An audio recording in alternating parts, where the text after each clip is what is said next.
Good evening and welcome. For those of you who don't know me, I'm David Poultney. I'm the minister here, and it's nice to have a walk-on, walk-off role, just for once. Welcome to the second of the Gibson Memorial Lectures, and to introduce our speaker, I'll hand over to George.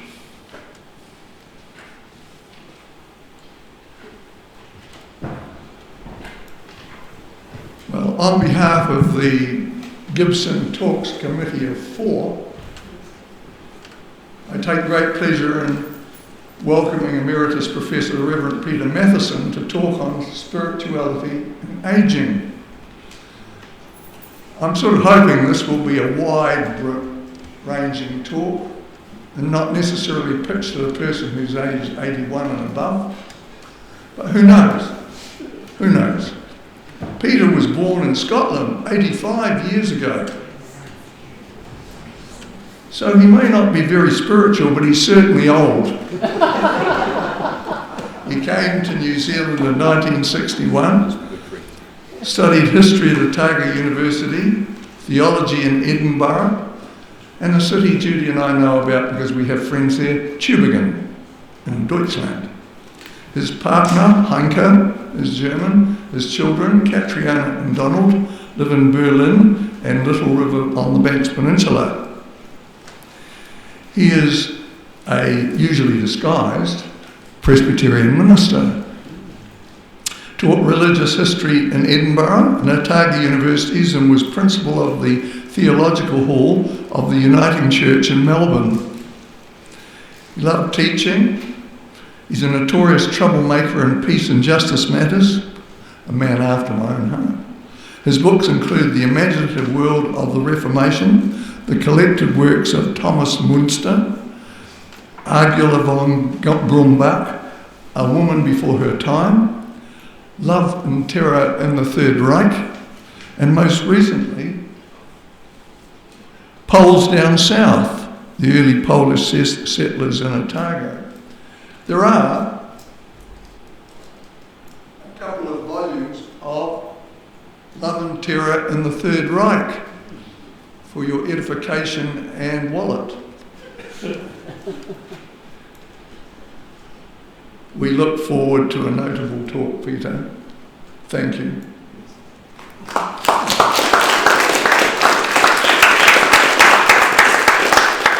I'm wondering what would be easier. Maybe if I use the mic, would that be better? Others want to. Methodists, of course, are very generous. Thank you very much for your unkind words,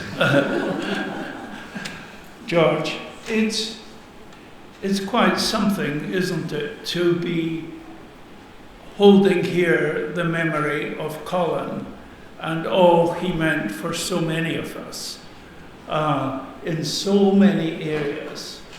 Personally, he's had a huge influence on my life, and I suspect for many of us here. So thank you for the invitation to speak with Colin hovering around as a friendly ghost here. It's a huge area, this, that I'm trying to open up. How do we, as folk, those of us who are getting older, how do we manage this? And how does it relate to where our faith community and our beliefs are? And I'll start with some quotations from Anne Miller, whose book, Aging Today, asks these questions. As old folk, we ask ourselves, who am I now? Who needs me any longer? what's the meaning of all this? Aging and death. So these are some very simple questions just to get us going at the beginning. What are the challenges of old age, and what are the openings, the new areas we can explore as we get older? And what resources have we got in our cultural background and our religious background to help us through? Are you hearing all right? Is it coming? Yeah. I mean, nothing I say may be of any value, but as long as you hear it, there's a beginning. Spirituality, of course, in aging is hugely variable. So much depends on where we are in terms of our social position, our financial position, our personal networks. Some of us are luckier than others. I think it's encouraging that the government agency, He Oranga Kamatua, has a strategy for all the variables, including housing, health, social connections, and so on. Though it's one thing to have a strategy, it's another to actually deliver on it. Most of these strategies are about what they call quality of life. And spirituality doesn't figure much yet, but it may well come. Associations like the Selwyn Foundation are giving a lot of thought to it. We have with us tonight Richard Egan, who's been doing pioneering work for a long time with medical practitioners. We're beginning also, I think, are we not, to learn from Maori tradition and Maori wisdom on aging. I guess we'd all agree that one problem of our contemporary society is that we tend to live in silos, in generational silos. Older people tend to meet together, middle-aged people don't meet anywhere, they're so busy. Younger people do their own thing. There's very little initiative, very few initiatives to bring together the young and the old, for example, though some of them are quite brilliant when they happen. There are institutions many of us will be involved in, like the University of the Third Age, there's Probus and so on, but they tend, don't they, to be rather monogenerational and monocultural. So there's not much mixing of different generations. And even within the churches, as Lynn Taylor points out, you don't get much of it either. My old mate Ken Irwin, who many of you will know well, used to see old people as walking libraries. I don't know if you remember him talking like that, meaning that they are natural libraries of knowledge about life, and storytellers. And Ken, for example, set up an oral history unit which harvested their stories. And I remember vividly one of these stories. It was a frail old man who lovingly polished his gleaming motorbike every day. You know, it's memory of his past. I've been very struck by the dystopian novel Ridley Walker, which again many of you will know, which describes a post-apocalyptic society in which everything has collapsed. the whole of civilization has collapsed. But there's one or two precious seniors who act as community people. So one of the key things, I think, about the elders in our society is that they can keep intact the vision of a different society from the one Winston Peters offers.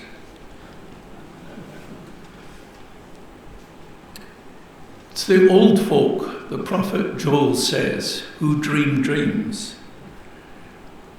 And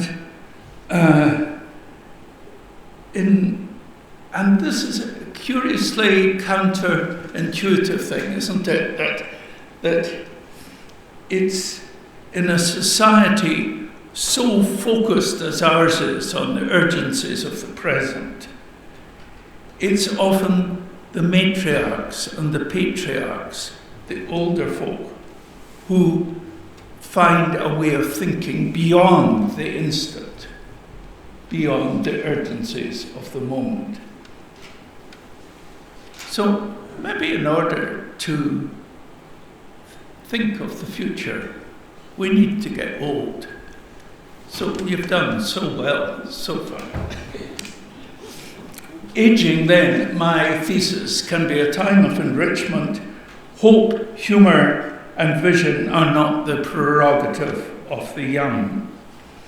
One of my father's wise parishioners in Edinburgh, Alan MacDonald, used to say, as I get older, I simplify. I believe less, but what I believe with all my heart. And I think there's some truth to this as we get to the core of the onion of life. We learn to focus more on the essentials. Yeah? Yet, there is undoubtedly what's often been called the dark night of the elderly. For many older, aging people, aging is a sad and lonely time, entering an alien world. The rest of the world is moving on, changing, and one is out of it. One of the folk in the group here is my mentor in the Gaelic language. And Callum MacDonald, the Gaelic poet, puts it like this: it's not the aging process that I'm resisting. It's not that my life is unfulfilled. It's to realize that I'm living in a wooden world with people who do not understand my language. I'm living in a wooden world and people don't understand my language. This sense that the world has passed me by, and I think we all know of older folk who pull down the shutters, draw in on themselves, hunker down, live in their past, are a bit grumpy, think sadly predictable thoughts, and once again vote for Winston. I've got it in for this man. And all this is understandable enough if you're coping with increased vulnerability to illness, if you're in pain, if your friends are dying. You look back on your life and you shrug a shoulder. What's it all been on about? Here's Janet Frame talking about bereavement. Loss is bewilderment, loneliness, a vanished moment, an idea, someone loved, maybe not even loved, but all things once near, lost forever. In death that uproots the familiar world we shelter under and feed on. It's hard to plant again with salt rain, in darkness and without hope of sun. So, loss is bewilderment. Aging then is not for the faint-hearted, and I'll give you one more Gaelic saying. Hartiga nois lea hain. Old age never comes on its own. It always brings stuff with you. And as I swallow my barrow loads of pills each day, I'm reminded of that. As my walking gets slower and my memory goes to pot, old age doesn't come on its own. When you're young, you take your body more or less for granted, don't you? But no longer. Now it figures as never before. Aristophanes, old age is a second childhood. And we all shudder when we think of Shakespeare's Lear in his dotage. Disraeli, youth is a blunder, manhood a struggle, and old age a regret. So my second thesis, I have about 17, is that we need personally and as communities to focus on our strategies, how to deal with the reality of what is diminishment, a diminishment of energy, memory, health, of interests, the loss of the vital synaptic connections in the brain, the strain of having to care for partners and friends in trouble. And one feature of our stridently therapeutic community, I think, is that there's the domination of this restitution narrative. It's whenever you're ill, whenever you're depressed or something, you've got to get over it. You've got to deny it. It has to be quickly forgotten. And I think this sort of restitution narrative doesn't help very much at all. But life's meaning is not exhausted by the medical and market imperatives. We, as people of faith, have an alternative language and can see aging and dying in a rather different light. John Donne, the wonderful 17th century poet. All other things to their destruction draw. Only our love has no decay. There's this no tomorrow hath, nor yesterday. Running, it never runs from us away, but truly keeps his first, last, everlasting day. Love remains. So it seems critical to me that we work on a spirituality which snaps up the unique chances that we have in this new journey we're on. None of us chose to get old. It sort of crept up on us. It happened somehow or other, but here we are. And I'm thinking of a close friend and colleague of mine. You know, I think I'm going to stand up for a while so I can bellow at you louder. Is that okay? I'm thinking of Siegfried Breuer. Siegfried was an extraordinary scholar in Germany. He survived Nazism as a young man and then had to endure Stalinism, as so many did, in East Germany. and he ran rings around the communist bureaucrats. He had the most wicked sense of humour I've ever seen. And he died recently at the ripe old age of 88, using his last 10 weeks in a hospice in Berlin to read through with his wife their personal letters to one another.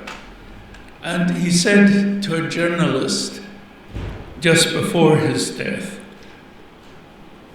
"You know, we've fallen in love again." And I think, like many of you, I'm thinking here too very much of Colin Gibson, who drew on his treasury of literary, musical, and pastoral skills in what was supposed to be his retirement. And we all benefited so much. So maybe awareness of our mortality nudges us to live to the full in the present in a way we haven't before. Is that possible?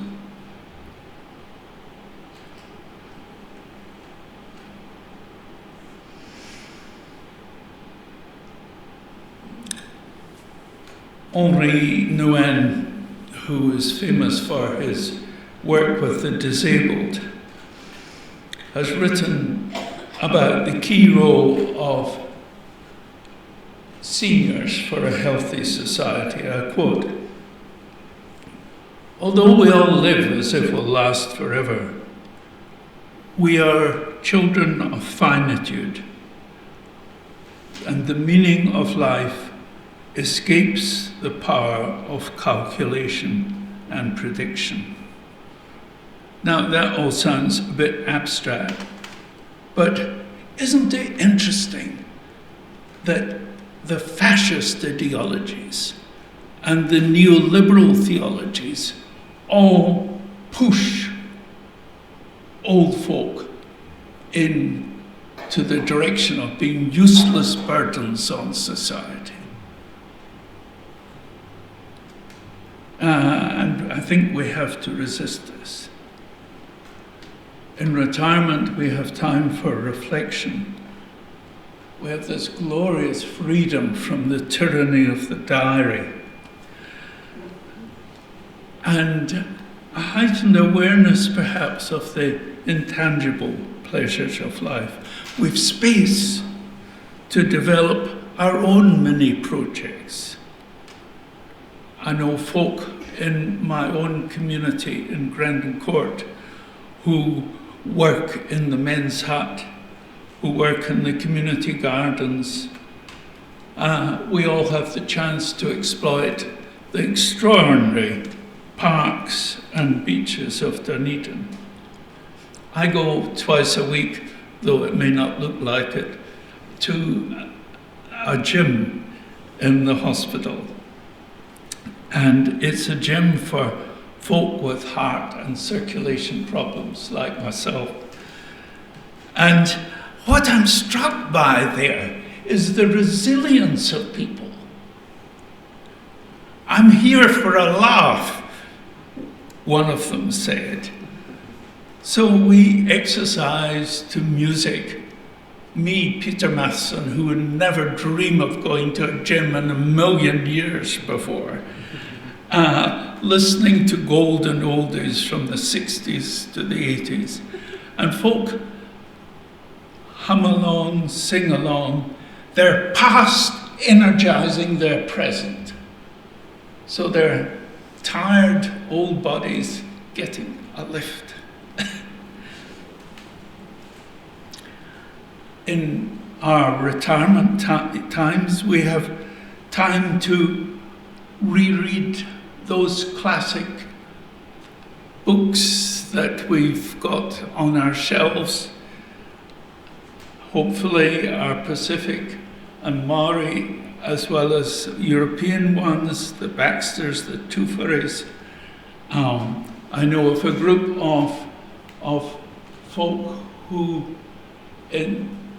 are currently reading Goethe's Faust. Extraordinary.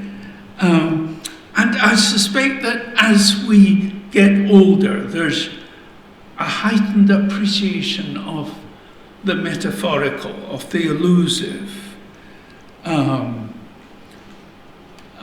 of music. So I think, as well as in food, slow cooking is good for thought. Slow cooking, taking time, a bit of a shift from trying to be active the whole time, analytical the whole time. Here's Ursula Bethel, and when I've read her wee verse, we'll have a break, and I'll expect you to tell me where I've gone wrong so far. Here's Ursula Bethel. Today I woke at 5:30, good start, and roused my so reluctant frame and went to hose thirsty hydrangeas and my parched green peas. Scenting the showers, there came a minute bird, fluttered and danced among the gracious drops of rain. Such are the joys, O Metropolitan, that do eccentrically illuminate my now declining years. The joys of gardening.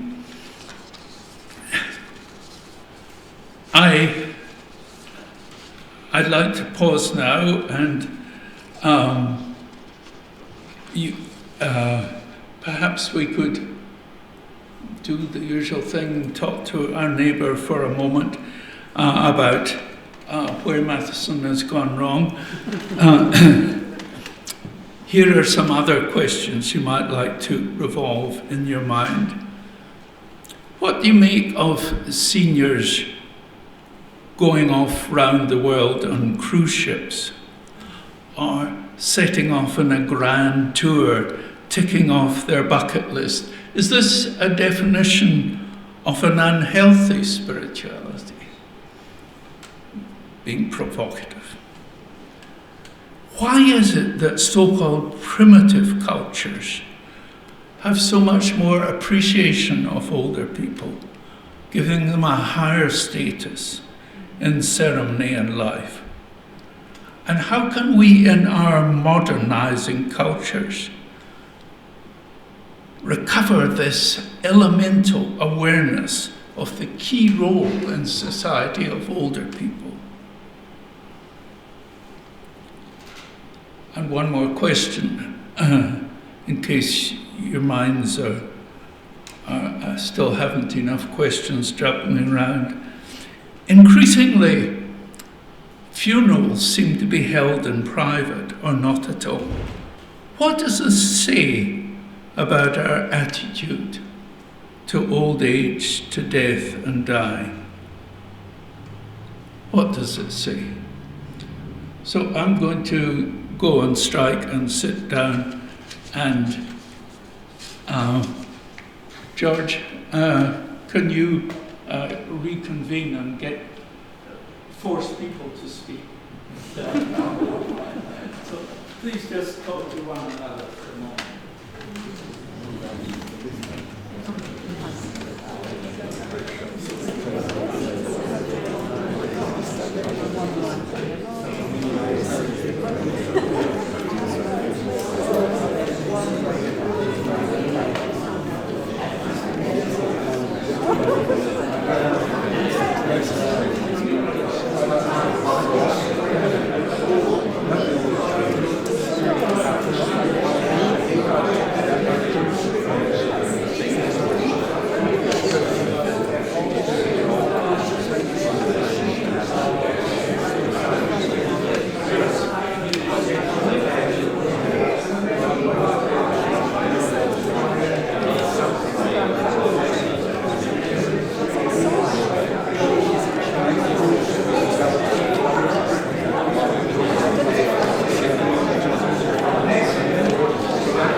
is time for us to make a little rational sense of maybe what we had been discussing in a random manner. Some of you may have questions that you'd like to put to Peter. Gotcha.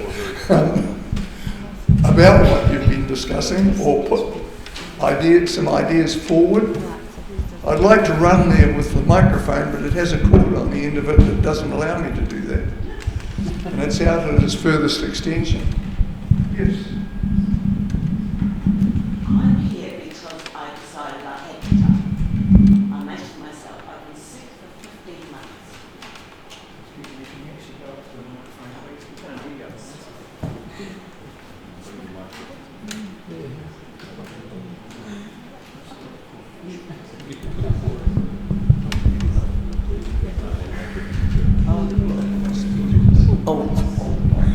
Okay.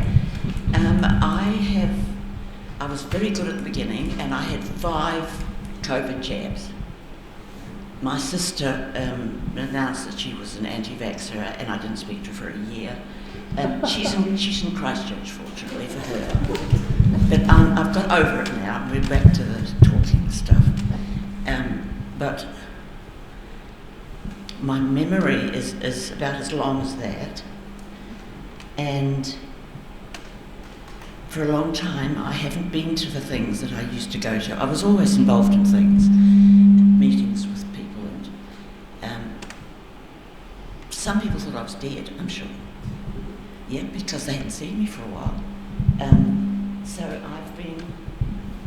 I decided, at one stage I was all set to go under a bus. There's 4 bus routes go through our street. I really was down, really depressed. Choose which one? Or was it any bus? Well, I was told by someone that if I committed suicide, there'd be an awful lot of unhappy people in Dunedin who know me. So I realised that was true anyway, but it sort of comes and goes a bit. I live in a council flat now after years of, 2 husbands, and it's a pretty good record, 2 husbands. The last one was 90 when he died. The first one was 58. And that's when I did my OE, because I was married at 18. And did my trip and did 19 countries. Now, my kids have done very well. My son is in Sydney, and he's the logistics manager, Australasia and the rest of the Pacific for Coca-Cola. I rang him at the weekend because he didn't ring me for Mother's Day. So I thought I'd ring him. And he said, oh, well, I'm in the UK. So he lives in Sydney, but he does all this. We've got family. My first husband was English. He died at 58. That's when I decided I had to do something interesting in my life. So today I have been to a meeting, the DAIG, the Dunedin Abrahamic Interfaith Group, that I'm part of and have been since the beginning, because, and I didn't tell my vicar because I knew that there are some Christians who think that they're the only thing, that Christianity is the only thing that's important. So I don't know if he ever knew, because I was part of the vestry and I was, I did a lot of stuff for the church itself. But I'll stop there because my brain has gone again. No, it's okay.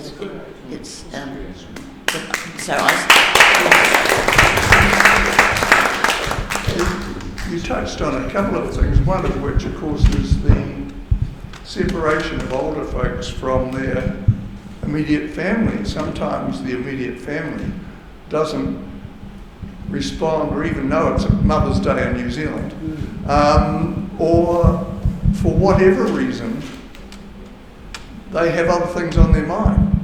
And of course they do. When you were that age, you had other things on your mind too.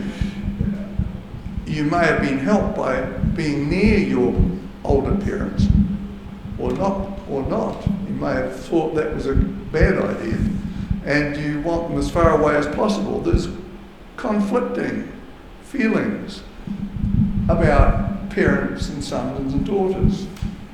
It isn't always a smooth ride. But hopefully, underpinning it all, there might be some love that is like glue that trickles in through the generations. Has anybody else got anything they'd like to say? Just wondering, Richard, if I can ask you where you are at the moment in this area. It's not exactly, you have so many strings to your bow, but give us some indication of your experiences.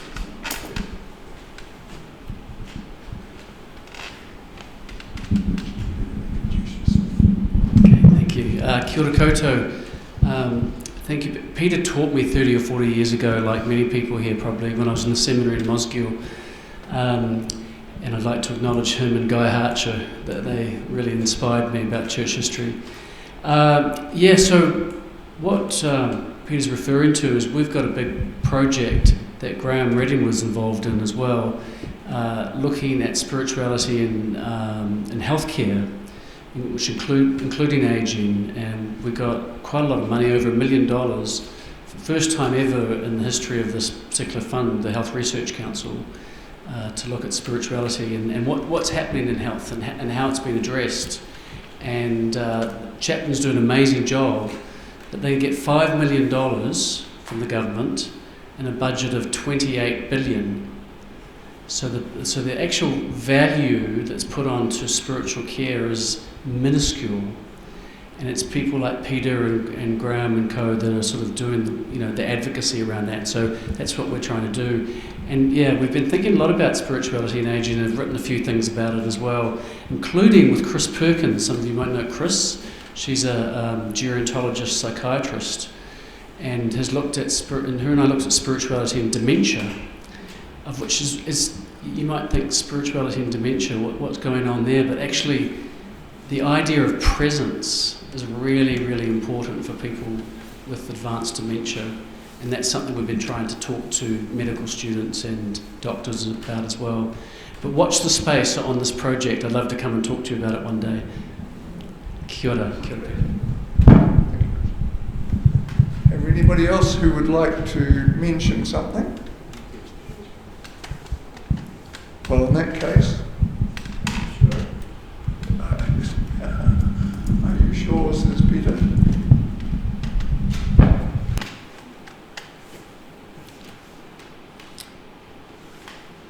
Well, we'll go on, and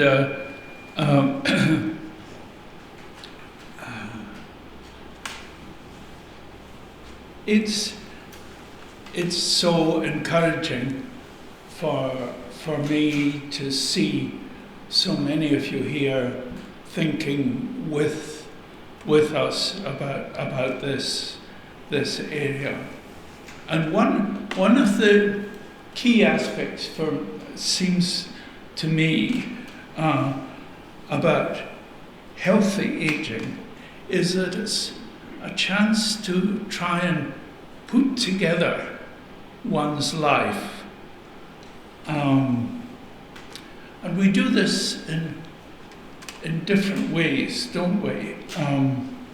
I don't know how many of you do diaries at all, but it really is such a helpful way to, because your days pass and all sorts of interesting things or difficult things happen, but you tend to forget them. But it's quite helpful, isn't it, to have a diary and be able to look back even a month or so. Sometimes, no doubt, you take out the old family albums. And I don't think we need to be sentimental, see this as being sentimental or nostalgic. It's actually recollecting where we belong in place and time, and not only our own individual life, but the families, the contacts we've had, all our tupuna, the long line of our descent through the generations, weaving together past and present.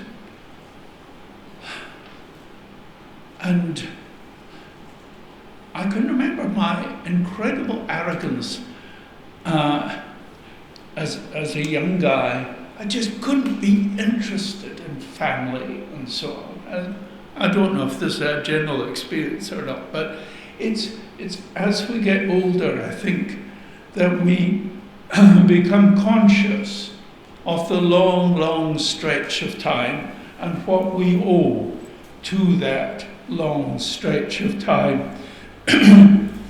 Sifting through some of our old letters, for example, which is not easy sometimes.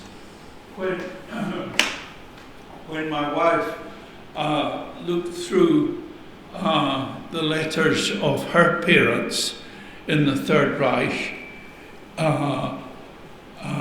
her mother in a little village with 2 wee kids, her father fighting for Hitler on the Russian front, trying to get into that, trying to understand how these wonderful parents, writing so lovingly to one another about their children and everything else, were just engulfed in the sea of Nazi propaganda. How can something like that happen? So going through letters is not always easy, but it can be so important.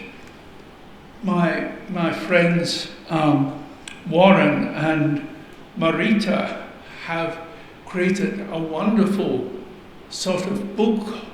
They are trampers, and they've gone through virtually every valley, I think, in New Zealand, in tenting and camping with the whole family, and they've photographed this, they've told the stories, and this book speaks to the whole community of the wholeness of their lives. One of the things I learned in the Iona community was to think of holiness as very closely associated with wholeness.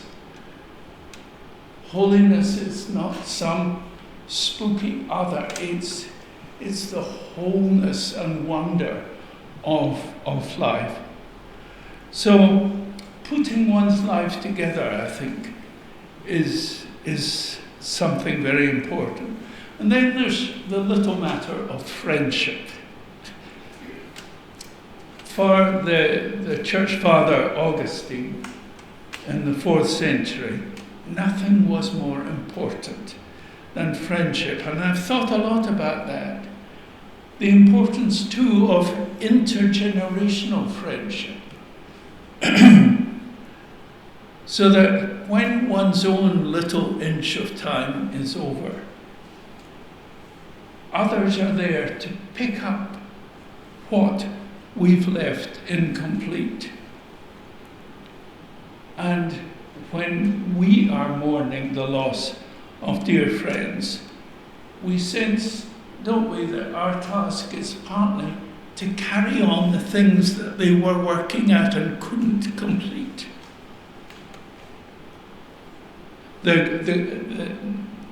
One of my favorite American theologians is Hauerwas, and he says, here's a quote from him: "Through friendship, we've been made part of a common memory.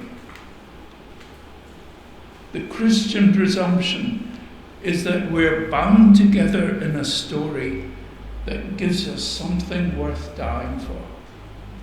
Friendship is incredibly important." Traditionally, spirituality in old age meant preparing oneself for a good death. How do we translate that these days? What do we mean by a good death? the Australian author Tim Winton, you may know, in his Shepherd's Hut, treats the traditional focus on the good death with proper derision. For what is a good death when dying is prolonged by big medicine, by the medications we have that previous generations didn't have? What does it mean when many of us no longer believe in a personal survival after death? Are we meaning by a good death an easy death, a sense of completion? When my brother-in-law Hartmut, Hanke's brother, died after a long succession of difficult incidents, including a long, prolonged coma. And it was desperately hard to go to the hospital day after day and watch him hooked up. Apparently every part of his body hooked up to some part of big medicine. Hartmut did recover from this, and with his great gift for language, he confided in us. I'll quote him in German: Die Mühsal des Sterbens ist bedrohlich. This painful business of dying is really threatening. So we can't emphasize, I think, more the importance of the growing insight, I think, of medics and carers, that to the end, as far as possible, those who are dying want to make their own decisions, to have family and friends around them, and they want to be able to let go when they're ready. I think it's from Richard, I can't remember, but there's interesting evidence that it tends to be in dysfunctional families that folk hang on too grimly to life. And I remember my own dearly loved brother, Lindsay, being so relieved when we said to him, "It's okay, Lindsay, it's okay for you to slip away now." So as we get older, a nurturing community, I think, is incredibly important. I have a soul friend called Ali Sangster. She's an extraordinarily gifted minister in Melbourne who has just got out a book of poetry about her care of the bereaved and the dying. It's got a slightly catchy title, "Do They Really Make Coffins That Small?" It was about a particularly tragic funeral of a little child. And the incredible thing is the humour and humanity that keeps bubbling through her poetry. And laughter, as we know, releases endorphins that keep pain at bay. Her people, Ali's people, are the dropouts in St Kilda in Melbourne, the street people. And somehow she finds a way to clothe their brokenness with the ancient words of prayer and gospel. It's a lovely story she tells how after celebrating communion in a shabby mission hall, one of the old men said to her, "Is all this communion stuff, is it only for broken people like us?" Because he'd noticed that the affluent, those who are doing fine, thank you, never darkened the door of a church. Is this only for broken people like us?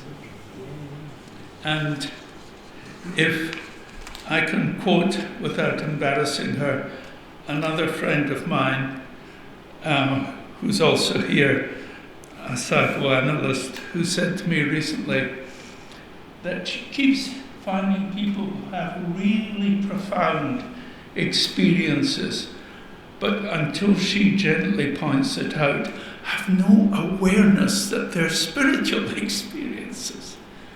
There's nothing in their lives has given them the antennae to interpret what's going on for them.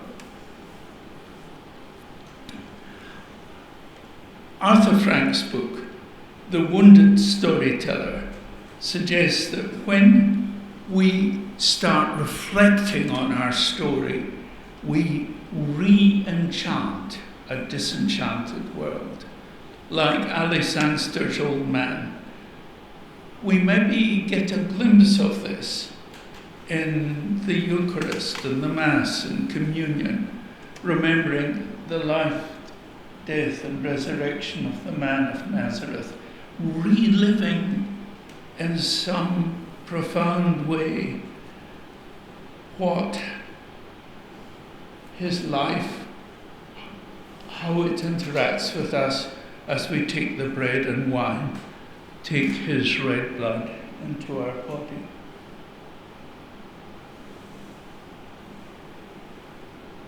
And the importance of this, of the sacramental, which of course is anathema to our Quaker friends here, but the importance for me of the sacramental is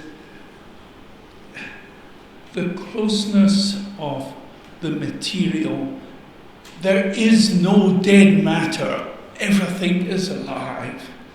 Here's Jackie Kay, the Scottish maker. Maker is the Scottish word for poet, talking about her grandpa. No one makes soup like my grandpa's, with its diced carrots, the perfect size, and its diced potatoes, the perfect size, and its wee soft bits, what are their names? And its big bit of hoch, which rhymes with loch, floating like a rich island in the middle of the soup sea. I say, Grandpa, your soup is the best soup in the world. And Grandpa says, och, which rhymes with hoch and loch. Och, don't be daft, because he's shy about his soup, my grandpa. I will long for it my whole life after he's gone. Barley, that's the name of the wee soft bits. Barley. Maori Maturanga, as Dame Anne Salmond reminds us, sees our tupuna, our ancestors, those who've gone before us, constantly in interaction with us. Whakapapa, heritage alive in us. Tradition, but not dead tradition. The philosopher Alistair MacIntyre notes, it's when the role of tradition is not recognised that the old become functionless and redundant. As Pākehā, we can tap also into our special New Zealand heritage with its passion for a fair go, for food security and work security, for a roof over the heads of every citizen. As Christians, we can draw on our millennial heritage of prophets, saints and martyrs down the ages. I was struck recently when I was researching the Polish immigrants to Otago who came out in the 1870s, 80s. Ordinary folk, farm servants. That it was their matriarchs who kept community and culture alive. So traditional cultures like this Polish culture treasure their old folk. So here's my last comment, and waiting for your wisdom. I don't think it's any use getting angry or moralistic about ageism in our society, though it is there. It's the categories we think about when we think about old folk that need to be revised. So let's return to Anne Miller's questions with which we began. Who am I now? Who needs me? What's the meaning of life, aging and death? And just to be cheeky, I'll conclude with the feisty statement of Florida Scott Maxwell. Age puzzles me. I thought it would be a quiet time. My 70s were interesting and quite serene, but my 80s are passionate. I grow more intense as I age. To my own surprise, I burst out with hot conviction. Thank you.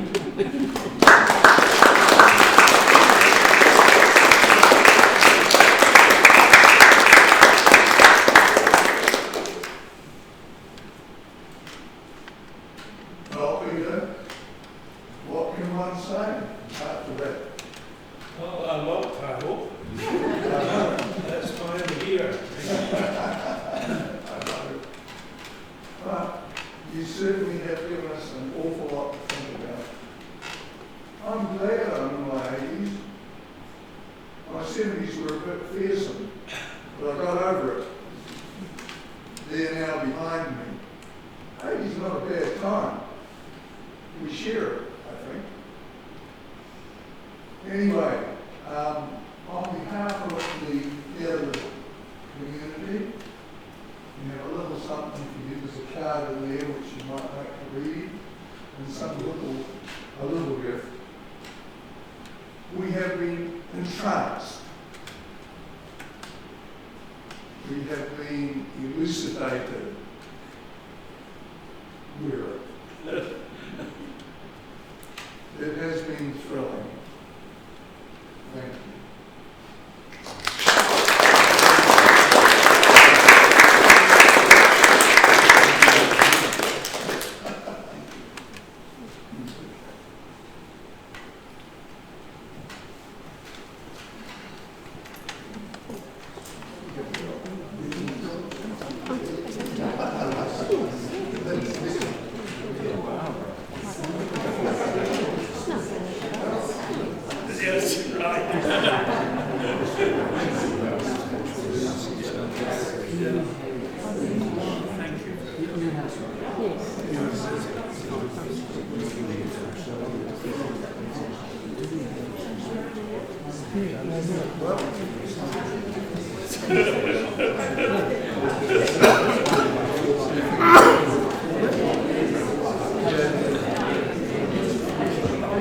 Yeah.